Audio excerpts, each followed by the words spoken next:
우리가 드디어 오늘 사도행전 제일 마지막 부분 사도행전 28장에 왔습니다.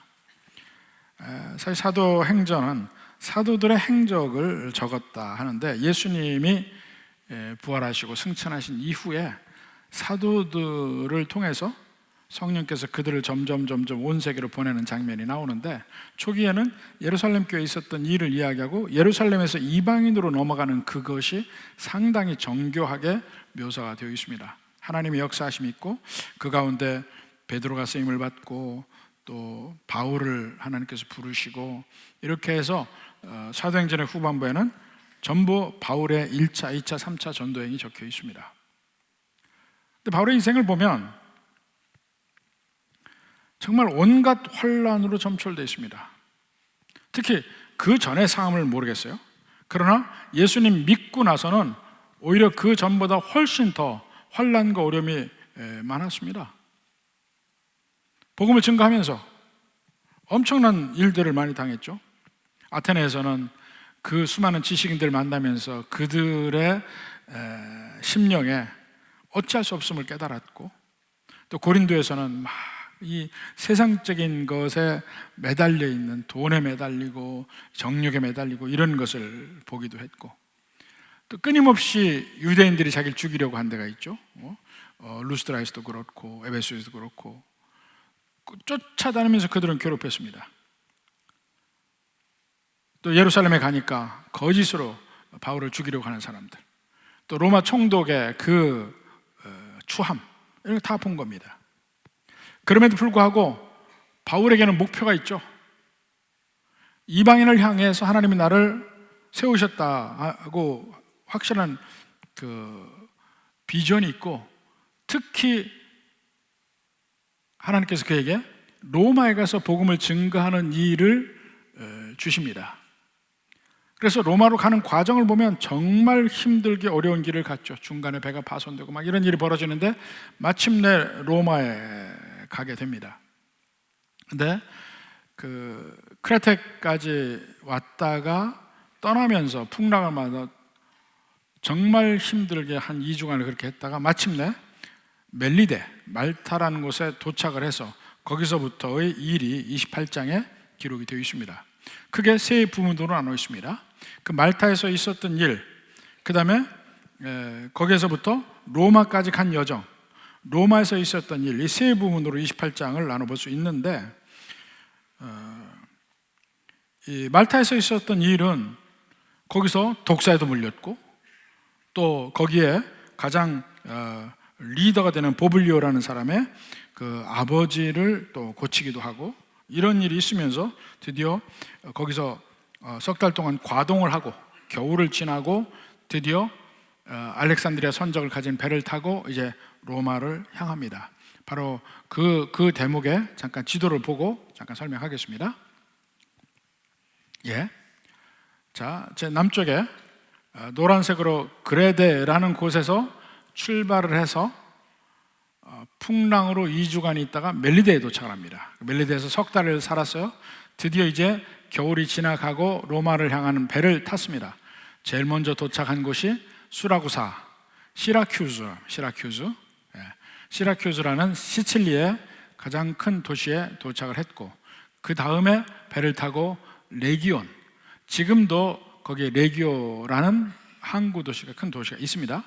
그 레기오를 도착을 했고, 다시 배를 타고 보디올이라는 데까지 가는데, 그 보디올이 어디냐면 지금의 나폴리예요. 나폴리에서 배를 내려서 거기서부터 육로로 로마까지 가는데 중간에 아비오라는 데를 가고, 아비오에 그 아고라를 갑니다. 아고라가 광장이라고도 하고 포럼이라고도, 그 영어로는 포럼이라고 합니다. 그러니까 그 아비오 광장에 갔다가 트레이스 타베르네, 트레이스란 말이 3이라는 말이고 타베르네는 타번이라는 말이에요. 그러니까 주막이라고도 하고 여관이라고 하는 세 타번이 있는 곳을 통해서 로마로 가는데, 이 로마로 가는 길이 지금도 있는 아피아 대로입니다. 아피아 대로를 통해서 로마로 가게 됩니다. 여정은 그렇게 해서 가게 됐고, 드디어 이제 로마에 가서 유대인 리더들을 만나죠. 마지막 본에 17절부터 가서 보면 사울 후에 바울이 유대인 중 높은 사람들을 청하여 그들에게 먼저 이야기를 합니다. 이야기를 하면서 복음을 이야기를 하죠. 복음을 이야기를 하면서 점점 이제 사람들을 모으고 같이 이야기를 해서 이제 복음을 드디어 증가하기 시작합니다. 23절에 보세요. 그들이 날짜를 정하고 그가 유숙하는 집에 많이 오니, 유숙한다는 건 뭐냐면 16절에 감옥이 아니고 따로 살게 해요. 그래서 바울이 2년 동안 따로 세를 들어서 한 곳에 살게 됩니다. 그 유숙하는 집에 많이 오니 바울이 아침부터 저녁까지 강론하여 복음을 증거합니다. 아침부터 저녁까지 복음을 증거하고, 그리고 그것이 어디까지 가냐면 30절에 보면 바울이 온 이태를 자기 셋집에 머물면서 자기에게 오는 사람을 다 영접하고 하나님의 나라를 전파하며 주 예수 그리스도에 관한 모든 것을 담대하게 거침없이 가르치더라. 2년 동안, 만 2년 동안 복음을 증거합니다. 바로 이 순간이, 그 전에 바울의 여러 가지 일들이 많았지만 사실은 바울의 모든 인생의 가장 정점을 찍은 데가 로마에서 2년 동안 복음을 증거한 일입니다. 세상 사람들은 바울의 인생을 보면 나름대로 그는 잘 나가는 인생이었어요. 바리새인 중에 바리새인이었고 가말리엘의 문화, 최고의 학문에서 그 유대인들 중에서 최고의 학문을 배웠는데 예수님 믿고 나서 그 인생이 꼬이기 시작한 거예요. 예수님 믿고 나서 그의 삶의 목표가 바뀌면서 복음을 증거하고 다니는데, 예수 그리스도를 증거하고 다니는데 온갖 곳에서 죽을 고생을 하고 많은 일들을 당하면서 마침내 잡혀서 로마까지 왔잖아요. 결국 로마에서 죽임을 당하게 돼. 중간에 물론 노임을 받아서 스페인을 갔다 왔다, 아니면은 또 이 그리스나 터키 그 아시아 지방을 갔다, 이런 얘기들이 있지만 구체적인 얘기는 나오지 않아요. 근데 로마에서 결국 죽습니다. 세상적으로 얘기하면 상당히 꼬인 인생이야. 그런데 성경에서 이야기하는 대로 보면 바울은 어떤 사람보다도 가장 복된 삶을 사는 인생입니다. 그리고 그 복된 삶의 정점에 로마에서 2년간 복음을 증거한 데 있습니다.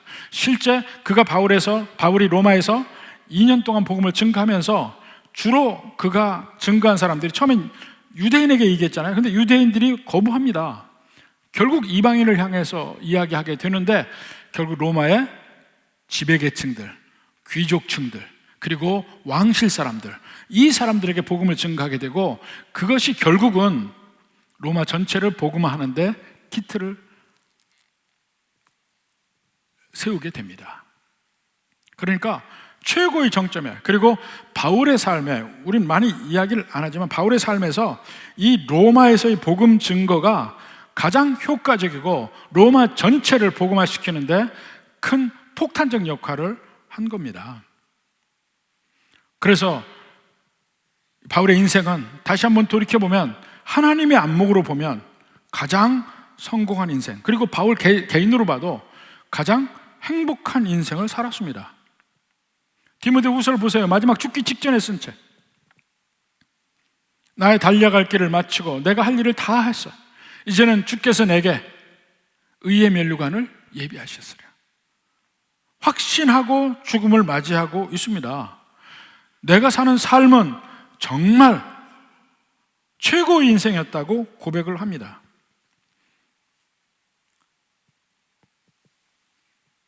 이 바울의 인생을 보면서 과연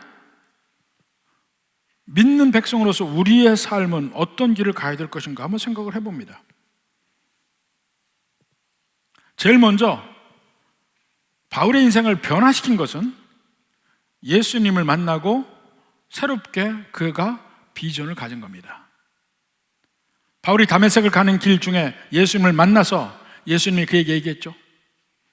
그리고 그에게 너는 이방인의 사도가 된다는 말씀까지 주신 거예요. 그가 이제까지 가던 길에서 완전히 하나님을 만나고 나서 새로운 비전을 갖게 되는 겁니다.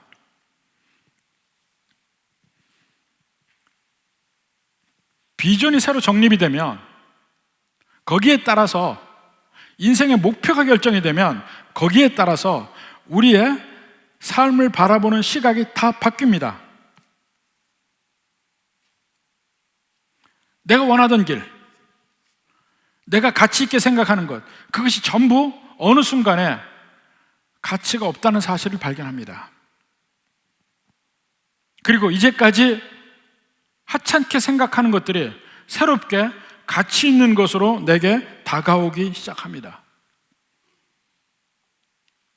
전에는 물질만 따라다니는 삶, 내 나름대로 내 인생의 영광을 위해서 가던 삶, 이런 모든 삶이 가장 최고인 줄 알았다가 하나님을 만나고 하나님 은혜 가운데서 비전이 바뀌게 되면 인생의 목표가 바뀌고 이제는 새롭게 귀한 것들이 생기기 시작합니다. 나를 향한 하나님의 뜻, 하나님을 사랑하는 것, 하나님의 사랑을 느끼는 것, 그리고 다른 사람들도 드디어 보이기 시작합니다. 저도 처음에는 제 인생의 목표를 가지고 살았죠. 내 나름대로 목표가 있었습니다. 그래서 유학을 갔고 경영대학원을 갔고 그 이후에 나름대로 목표가 있었습니다. 그런데 가서 뜻하지 않게 예수님 믿게 되고 인생이 꼬였죠. 인생이 꼬였어. 근데 그냥 꼬인 게 아닙니다. 두 번입니다. 처음에는 예수님 믿고 보니까 내가 가려고 했던 길이 이 예수님 믿는 데는 그닥 도움이 되는 일 같지가 않아요. 제가 가려고 했던 길이 경영대학을 마치고 회계학을 하고 회계사를 하고 로스쿨을 가고 변호사를 해서 내가 국제 거래를 하는 일을 하겠다. 그게 제 목표였어요. 근데 그 일은 화려할 수는 있고 인생에 정말 날개를 달고 자유롭게 세상을 다니며 살 수 있을지는 모르지만 예수 믿는 일에는 별로 도움이 안 돼요. 그래서 저는 예수님 믿고 나서 중간에 방향을 바꿨습니다. 예수님 믿고 살아가는데 가장 내 현재의 길에서 그 좋은 길은 내 교수를 하는 길이구나 생각해서 길을 바꿨습니다. 처음에 제가 대학원을 갈 때는 박사과정 할 생각이 없었어요. 근데 교수를 하려고 보니까 박사 학위가 필요한 거야. 그래서 박사과정을 가려고 했고, 그 다음부터는, 그 전에는 사실 유학을 했어도 학점을 그렇게 신경 안 썼습니다. 왜냐하면 학점보다 더 중요한 게 빨리 저는 미국에서 회계사 시험을 준비를 해야 되니까.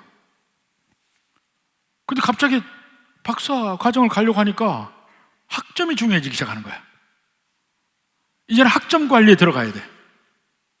열심히 공부해야 되고 학점을 맞아야 되고, 그렇게 해서 이제 방향이 바뀌고 우선순위가 바뀌는 거야.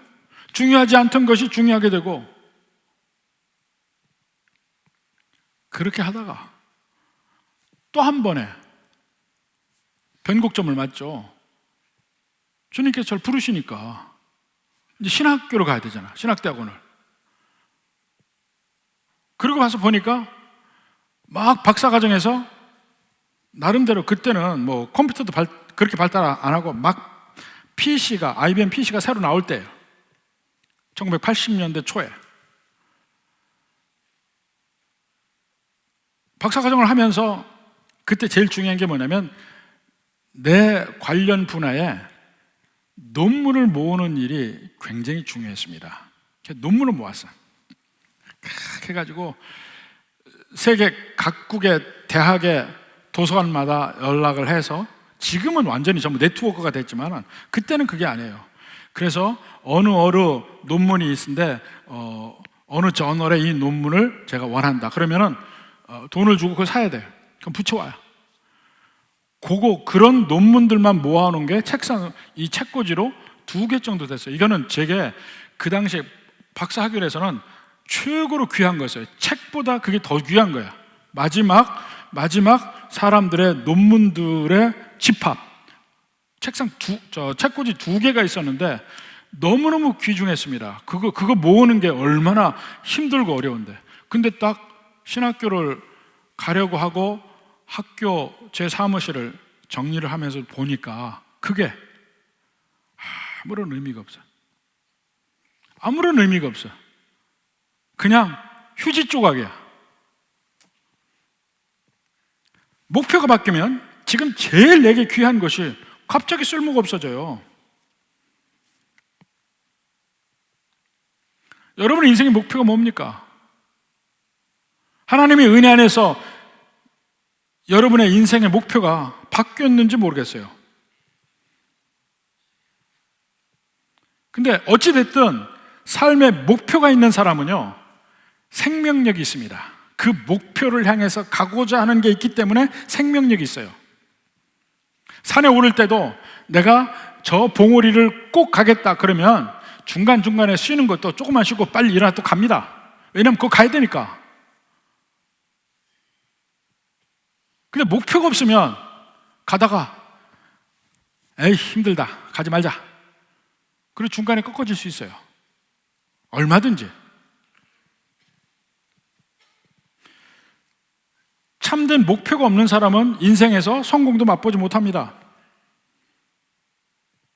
근데 물론 세상 사람도 나름대로 목표가 있어요. 저도 마찬가지고. 어려서는 하여튼 부모님에게 듣거나 학교에서 선생님에게 듣거나 인생의 목표는 내가 원하는 대학에 합격하는 거였어요. 중학교, 고등학교. 인생의 목표는 대학을 합격하고, 대학을 합격하면, 그런 식으로 얘기했어요. 대학을 합격하면 너는 그 다음에 모든 문제는 다 없다고 그랬어요. 그래서 내가 원하는 대학에 합격만 하면 내 인생의 모든 문제는 풀리는 줄 알았어요. 중간에 중학교, 고등학교 되면 연애도 하고 싶잖아. 근데 선생님이 그러더라고요. 야, 지금 연애하면 넌 원하는 학교 못 가고 나면 그 여자들도 다 떨어져. 네가 원하는 대학에 확실하게 가면 여자들은 트럭으로 온다 그러더라고. 실제 그렇게 얘기했어요, 우리 선생님이. 그래서 아 그래? 열심히 공부했습니다. 그리고 어찌됐든 원하는 대학에 갔어요. 가고 나서 보니까 아무것도 없어. 여자가 없다는 얘기가 아니에요. 내가 드디어 이 문을 지나가면 내 인생이 완전히 꽃길이라 생각을 했는데 합격하고 딱 그 문을 지나가 보니까 텅 비었어요. 아무것도 없어. 거기서 허전함이 오기 시작하는 거예요. 내 인생이 뭔가 생각하기 시작했고, 그래서 대학 생활을 아주 낭비하면서 보냈습니다. 목표의식이 없으니까 허무해. 그러다가 그냥 목표를 세워서 간 게 그냥 여기서 취직하고 사는 것이 별로 좋아 보이지 않아. 그때는 취직하려고 하면 얼마든지 우리가 원하는 몇 군데는 갈 수가 있었어요. 근데 그게 좋아 보이지 않아. 좀 더 다른 삶을 살고 싶어. 그래서 제가 택한 게 유학생활이었어요.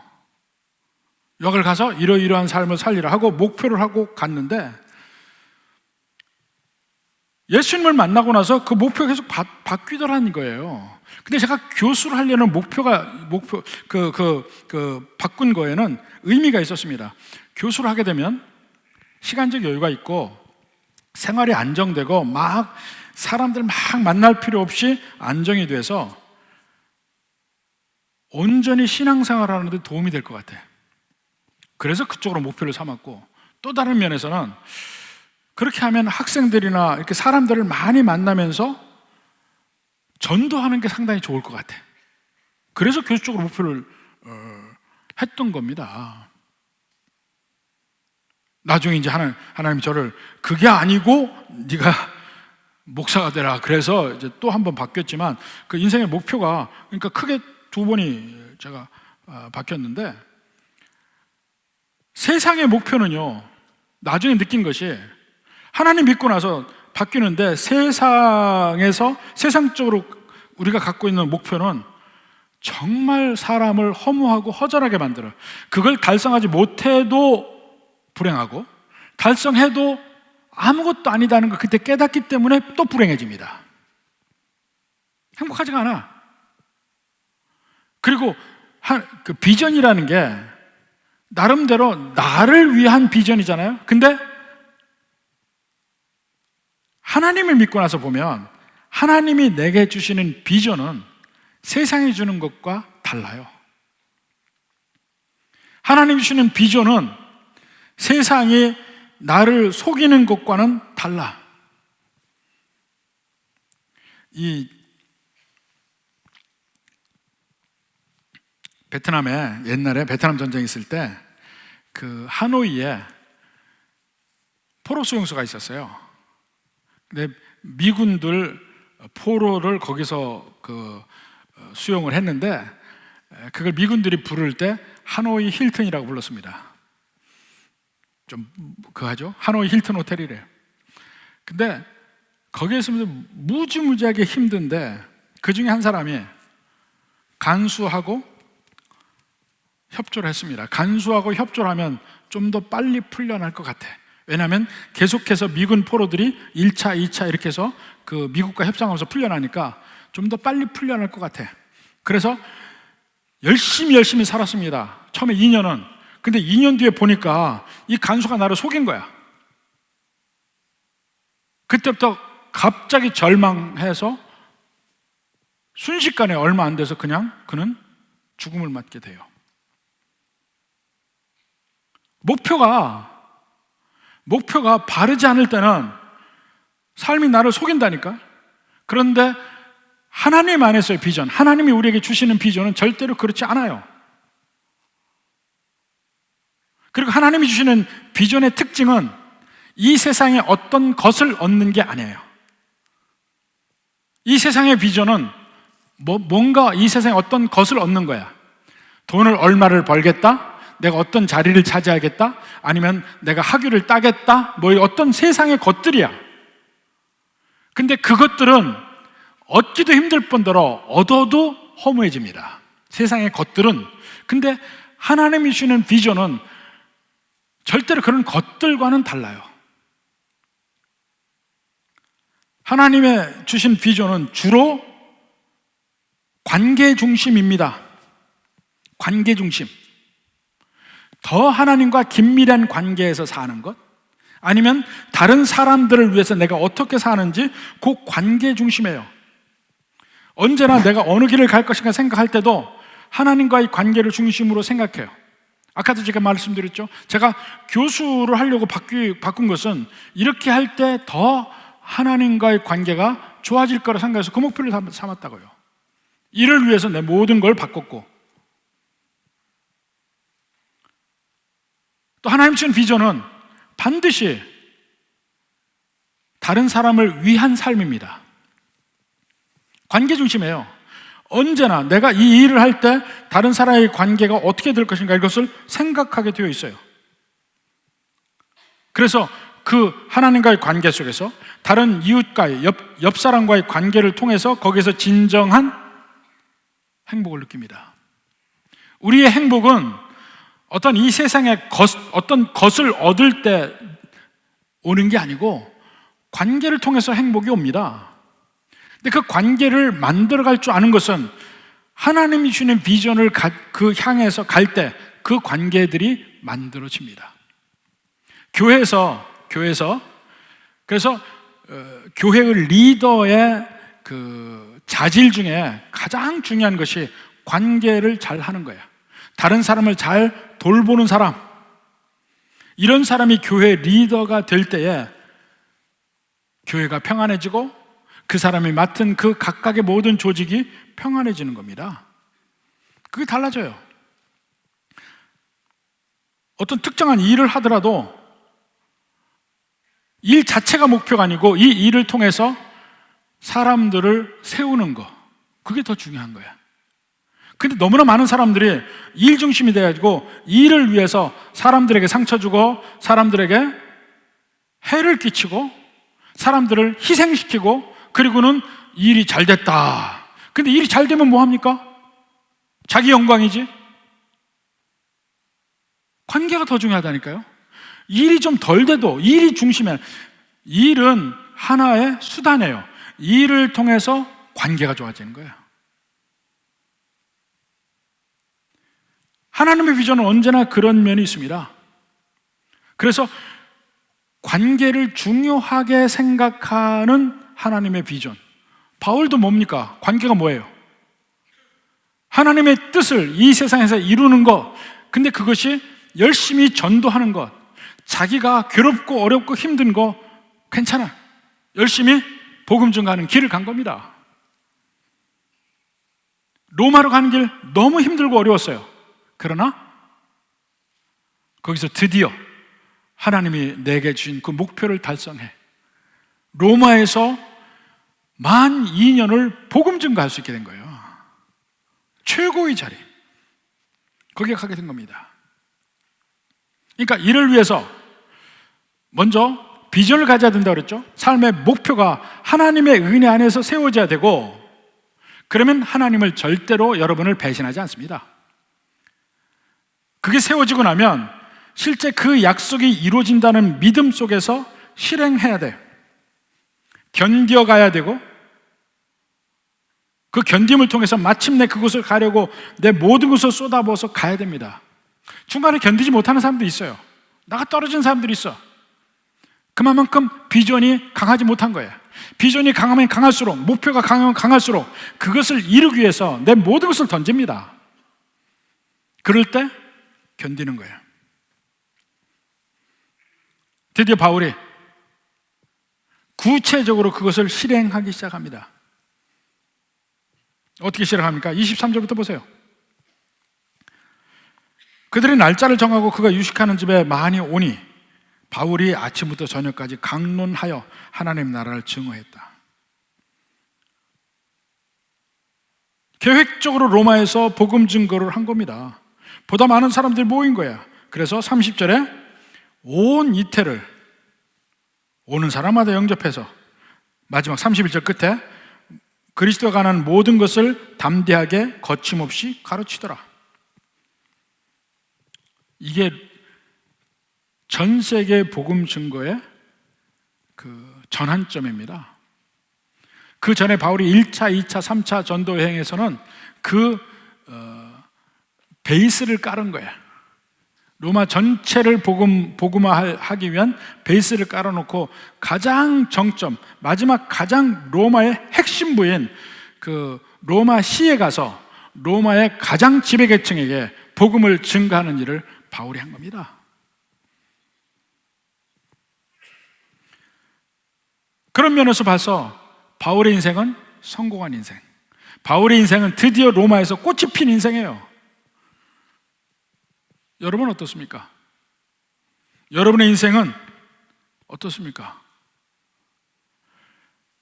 내 삶에 어렵고 힘든 것이 있다? 그거는 나를 불행하게 할 수 없어요. 비전이 없는 거, 목표가 없는 거, 그것이 나를 불행하게 합니다. 하나님이 주시는 비전을 가지고 하나님이 주시는 목표를 세워서 이를 달성하기 위해서 있는 힘껏 살아간다면 그 인생은 정말 복된 삶이고 행복한 삶이고 바로 이 은혜가 함께 있는 여러분의 인생길이 되기를 주님의 이름으로 축원합니다.